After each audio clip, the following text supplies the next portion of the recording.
So I was listening to the radio today, and I heard this woman talking about people of African descent, black people in Brazil. And she was saying there's almost close to 1 million black people right now living in the Amazon. And she was talking about the same horrors that were placed against them, that are continually placed against them by the police, by these corporations, by the same institutions we see plaguing the black people, the African people in this country, in this city. Just down the block from here. We could go see it happening right now, because it never stops. And she was talking about reparations and Brazil's quest for reparations. But she kind of blew off America. She was like, in America, the situation's not right. They can't even think of reparations. And I was sitting there like, first of all, you have not been on the streets of America, down in Chicago, in Ferguson, in Miami, in New York, in LA, in Philly, across the country where African people are rising up demanding reparations. You haven't been downtown Chicago right now where you have the banner saying reparations. And the reason she said it is because it didn't fit into the American mind state. And I was like, that's true. That's really true. These institutions that make the decisions for us, that hire these pigs over here, that shoot my brothers and my sisters down in the street. These institutions cannot imagine what reparations look like, cannot imagine what justice looks like. Say that. You see what they think justice is? Throwing people in a black site down the block from where we live, torturing them, killing them, shooting them in the back? Is that justice? No, but we do know what justice is. We do know what transformation looks like, and we can imagine reparations, and that is why we will win. So along with transformation, we gotta shut some shit down. So I'm gonna do this piece entitled Shut It Down. I was born in a dungeon, a stone's throw away from death. Police state resident, they've been trying to book me since I was 12. Fuck 12. My city got a vendetta on me, and all my brothers so-called banging, hanging bandanas out of back pockets, waging war against this city, wanging drill and waving set signs out whip windows, hands peeling clips, back, click, clack. I wonder how much hate it take to make us hurt ourselves and kill each other. How much hate do you have to feed a people to make them beat their sister and beat their mother? How about over 500 years of that shit? Of these institutions brewing policies, pushing brown people to the border with the gavel and the gun, fallacies disguised as order, marginalization from the one. It starts when we young, you know, the schools ain't got no bread. Teacher kick us out the class like you got a hard head. Principal push him out the school like that ain't nothing new. One black boy down, more like one less bill to spend. It started before we were born. Criminalization of the brown and poor.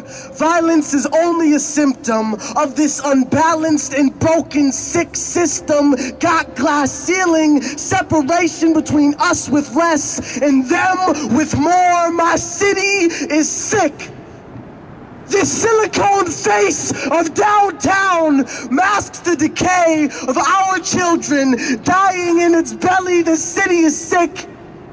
Thirst and hunger exasperized, enrollment denied, loans denied, fears force-fed, and dreams sidelined. I believe there is a time for peace and harmony to exist, but these pigs are killing us for trying to live. It's time for us to resist. And right now, at this very second, they got 3 million of our soldiers with trackers on their feet or locked in a cage. Imagine all that could change with all that black rage. Released back to the streets. Shut it down. Shut it down. Nothing to lose but our chains, so there is no defeat. Shut it down. Shut it down. Thank you. And Fred Hampton was slain not even a mile from Homan Square. some of the same cops working out of the same district, the Fillmore district, led that raid to murder Fred Hampton, the great young Black Panther leader. A leader not unlike some of the people you've seen here speak tonight. Come on. So we need to connect all of this together. That's right. We need to connect Fred Hampton, the murderer of Fred Hampton on the west side of Chicago. We need to connect the torture of Darrell Cannon and the others that were tortured by John Burge. We needed to connect Homan Square. Now the media wants to tell you in this little city that it ain't nothing. Yeah. Some of the politicians don't want to talk about it. But we're talking about it. We're going to make the connections. And what's the connections? It's human rights violations, brothers and sisters. It's violations of the United Nations Committee Against Torture. We're not talking about just lawyers not being there. We're not talking just about family members not being there. We're not just talking about people being taken there for a few minutes. We're talking about human rights violations. We're talking about torture, ladies and gentlemen, and don't you forget it. And don't let them forget it either.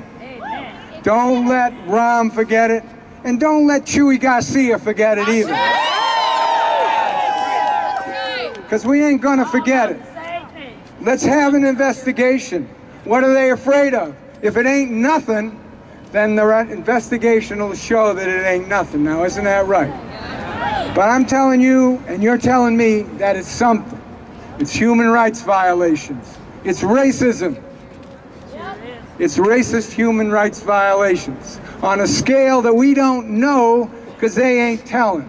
Well, let's find out. It's the tip of an iceberg we're seeing in those articles, I do believe. When we first uncovered Burge's torture, we didn't have 120 cases. We had 1 case. Then we had 2 cases. Then all of a sudden we had 20 cases. Then we had 60 cases. Then we have 120 cases. So there's a cover-up going on. I can taste it. I can smell it. We need to uncover it. And I want to close with this. This piece of paper here, this is what the police have to say. They put out a statement today about Homan Square. And if you look at it closely, between all the it's nothings, there's an interesting point in there, ladies and gentlemen. And that point is this. It says, we use that site to disrupt gangs. Okay? Now what does disrupt mean? History tells us that the FBI used the term disrupt for COINTELPRO. Right. They used the word disrupt for destroy. They used the word disrupt, the CIA used disrupt to destroy the Black Panther Party, and did the FBI. So when they're talking about disrupting gangs out of that building, they're talking about more than disrupting gangs. They're talking about disrupting that community.